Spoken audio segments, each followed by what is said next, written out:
Indian രാഷ്ട്രീയത്തിലെ കാരണവർ ശരത് പവാർ കോൺഗ്രസിലേക്ക് തിരിച്ചു വരാൻ ഒരുങ്ങുകയാണ്.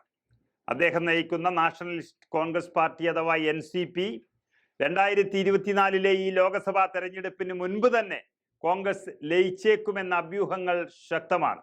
എങ്കിലും അത് കഴിഞ്ഞ 6 മാസങ്ങൾക്കുള്ളിൽ നടക്കുന്ന നിയമസഭാ തെരഞ്ഞെടുപ്പിലെ മുന്നേറ്റം കൂടിയാണ് അവർ ലക്ഷ്യം വെക്കുന്നത്.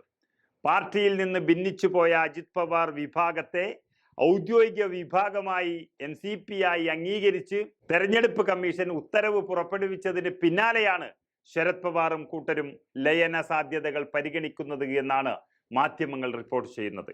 NCP എന്ന പേരും അവരുടെ ഔദ്യോഗിക ചിഹ്നവും അജിത് പവാർ വിഭാഗത്തിന് നൽകി വിധി പുറപ്പെടുവിച്ചത് ശരത് പവാറിനെ സംബന്ധിച്ചിടത്തോളം വലിയ തിരിച്ചടിയും അദ്ദേഹത്തിന് അഭിമാനത്തിനേറ്റ ക്ഷതവുമാണ്. ഒരിക്കൽ പോലും സംഘപരിവാർ രാഷ്ട്രീയത്തോടൊപ്പം ചേരുകയോ വർഗീയതയ്ക്ക് കുടപിടിക്കുകയോ ചെയ്തിട്ടില്ല ശരത് പവാർ എന്ന രാഷ്ട്രീയക്കാരൻ. അങ്ങനെയുള്ളൊരു രാഷ്ട്രീയക്കാരനവർ BJPയുടെ പകപോക്കൽ രാഷ്ട്രീയത്തിന് ഇരയായതാണ് ഇതിന് കാരണം. അതിന് പകരം വീട്ടാൻ മതേതര ജനാധിപത്യ ശക്തികൾ ഒന്നിച്ചു നിൽക്കണമെന്നുള്ളതാണ് ശരത് പവാറിന്റെ തീരുമാനം. ചിലർ കോൺഗ്രസിൽ നിന്നും രാജിവെച്ച് NCPയിൽ ചേരുന്നു, ചിലർ വർഗീയ കക്ഷികൾക്കൊപ്പം പോകുന്നുണ്ട്.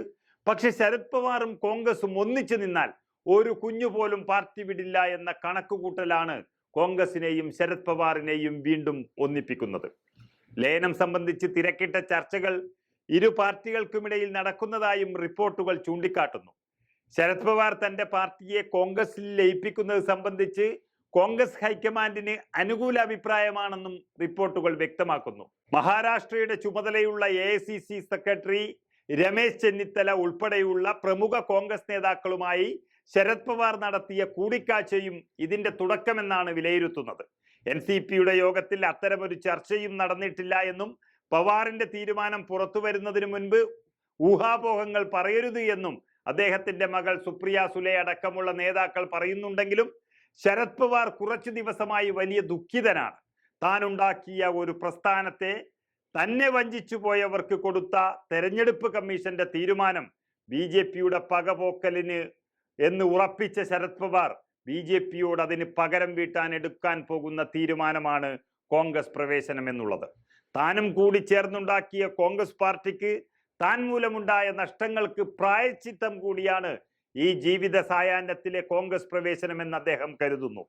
കോൺഗ്രസിലൂടെ രാഷ്ട്രീയ പ്രവർത്തനത്തിന് തുടക്കമിട്ട ശരത് പവാർ 1967 ബാരാമതി അസംബ്ലി മണ്ഡലത്തിൽ നിന്നും വിജയിച്ചു. തുടർന്ന് നിരവധി തെരഞ്ഞെടുപ്പുകളിൽ വിജയിക്കുകയും ഈ രാജ്യത്ത് തന്നെ പല സുപ്രധാന പദവികളിൽ എത്തിച്ചേരുകയും ചെയ്ത അദ്ദേഹം കോൺഗ്രസ് നേതൃത്വവുമായുള്ള ചില അഭിപ്രായ ഭിന്നതയെ തുടർന്ന് 1999 പാർട്ടി വിട്ടത്. പിന്നാലെയാണ് നാഷണലിസ്റ്റ് കോൺഗ്രസ് പാർട്ടി രൂപീകരിച്ചത്. ഇപ്പോൾ അവസാനം കോൺഗ്രസിന് ശക്തി പകരാൻ ശരത് പവാർ വീണ്ടും എത്തുന്നു എന്ന വാർത്തകൾ വന്നതോടെ കോൺഗ്രസ് പ്രവർത്തകർ വലിയ സന്തോഷത്തിലാണ്.